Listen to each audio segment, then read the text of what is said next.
Con season is definitely upon us right now, but let's talk about one in particular.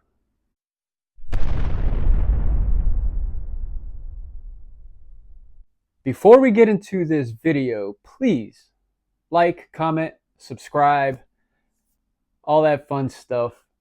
It definitely helps out the video and the channel. So, with that being said, let's get into the video. We are definitely in the early stages of con season. There's all kinds of like local mini cons going on all over the country. You got the larger cons that's, starting to come about, all the fan expo stuff and everything. And MegaCon who just passed. I went to that and it was a great time. But the one that I'm talking about today is HeroesCon. Now we got a couple of months to go until HeroesCon comes around. June 20th through the 22nd, Friday, Saturday, and Sunday, in Charlotte, North Carolina. That's when HeroesCon is this year. Now, much like MegaCon, HeroesCon is one that I try to make an annual event for me. And HeroesCon for me is pretty easy, actually, because I live in the Charlotte, North Carolina area. And, there's not a lot of traveling expenses for me. So it's just me pretty much buying my tickets to go and just taking that light rail in, and I'm good. So it's accessible for me, is what I'm saying. So with that being said, ticket prices, they're very inexpensive in comparison to other cons, and I'll put up the prices right here. But they're very inexpensive compared to other cons. You got different options available. You got the VIP package, which includes a bunch of goodies with that. And then you have your 3-day pass, which is pretty simplified, right? It's you're good for all 3 days. And then you have your individual tickets, individual day tickets, that is. And so you have options. Whatever works for you, you can make it work. And like I said, in comparison to other cons, HeroesCon is very, very well priced. So that is definitely a good bonus, a good plus towards HeroesCon. Now, another thing that I love about HeroesCon is the fact that unlike C2E2 or New York Comic Con or San Diego Comic Con, even MegaCon, I love MegaCon. Absolutely love going down to Orlando and going to MegaCon.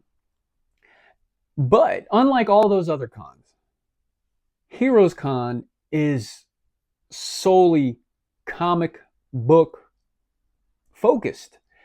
And for me, when I go to MegaCon, because really, honestly, other than like some local cons, that I've gone to, MegaCon is the only other con that I've ever been to. And I know that, C2E2 and all those other big ones, they're similar in this sense of what I'm about to say is they're not 100% comic book focused. They got all kinds of other things going on as well, in addition to the comics. So HeroesCon, like I said, unlike all of those, HeroesCon is 100% comic book focused, and it's awesome because for me, when I go to MegaCon, that's what I'm focused on, comic books. Now, my gig is usually, I like to try to get autographs. I like to try to get things signed. I'm not one of them guys that hunts autographs to sell or, put it to the side and hopes to get rich one day because this is signed or whatever. No. That's not me. I like to have my stuff signed because I collect it. That's what I enjoy. I have a wall behind the camera right here. Bunch of comic books on the wall. Maybe one day I'll show it, but a bunch of comic books on the wall. Every single one of them is signed because that's what I like. Some of these omnibuses, they're signed. Not all of them, but some of them will get signed. So that's my gig. But then you got, you know, great people that hunt for deals and stuff, which you can definitely find at a con. So there's different things, there's different reasons and different purposes and people things that people focus on when they go to a con. Now, as of the recording of this video, there have only been 2 rounds of announcements for guest creators that are going to be at HeroesCon this year. Now, there are going to be more. There's going to be more announcements in the future coming up. Usually, I would say they probably have about 4 to 5 total announcements before HeroesCon. But right now, only 2. So far, the names that I'm definitely looking forward to this year is Dan Jurgens. He's going to be back this year with Brett Breeding, which we all know that they were the Death of Superman. You know, they were on that, and I got a bunch of stuff, Death of Superman related stuff, that I got them both to sign last year. There's still like a few more things, Death of Superman related, that I want to get signed. But this year, in addition to those few other things, Superman Triangle Era Volume 1, DC versus Marvel, and DC versus Marvel Amalgam Age.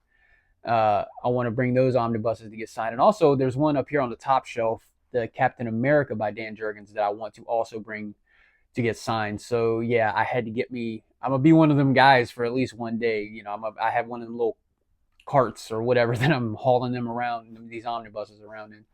So anyway, I'm looking forward to meeting them. And again, and then Daniel Warren Johnson, he's going to be back. He's such a cool, easygoing guy. I really, really enjoyed my interaction with him last year. You know, because he'll sit there and take his time with you. He's not trying to rush you along. So he'll sit there and talk to you. So, which is, I love that, man. It's very personal. It's not like, he makes it feel like I'm not coming up to somebody for an autograph.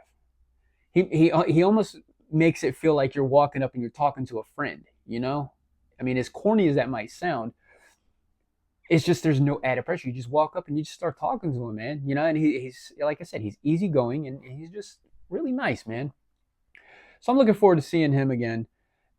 Chris Claremont's going to be there. Definitely looking forward to that. And then also Nick Dragotta is going to be there as well. So I'm definitely looking forward to meeting him for the first time and having some of this absolute Batman stuff getting signed by him. So that's gonna be awesome. So, you know, just a couple names off the top of my head. I'm sure there's probably a few more that I'm missing right now, but there's going to be more announcements. I'm hoping hard that Jonathan Hickman can come back, because he was here a couple of years ago. I'm hoping Jonathan Hickman gets announced. I would love to see Joshua Williamson come. I don't know if he's been to HeroesCon before or not. I don't think he has. But I would love to see him come to HeroesCon. So we'll see. We'll see. There's a couple more rounds of announcements. They're sporadic. I don't think there's a real set time that they announce. They just kind of just sporadically announce them. So, yeah, I'm definitely looking forward to that for sure. So I know it's close to HeroesCon. We're only a couple months away, so I know a lot of people travel to cons. I get it, because I'm one of them when I go to Orlando for MegaCon. So there's some planning and things that have to take place. So if you can definitely swing it and make it, I highly recommend coming to HeroesCon. And if you can't make it this year, definitely plan on next year, man. I mean, it's so worth it. It really is.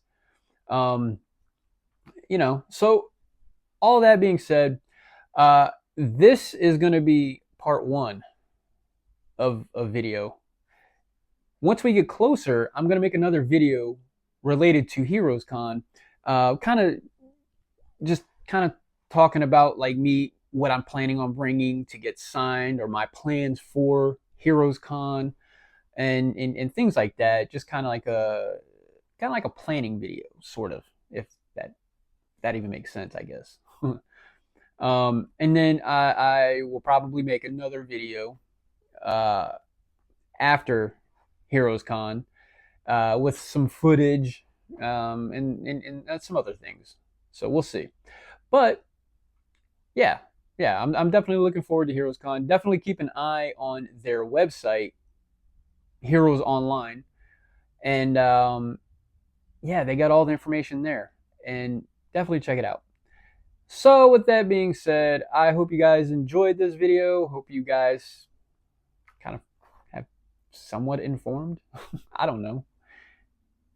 Mm, yeah, I don't know. But anyway, hope you guys enjoyed it. If you did, please like, comment, subscribe, all that fun stuff again. And yeah, catch you guys in the next one.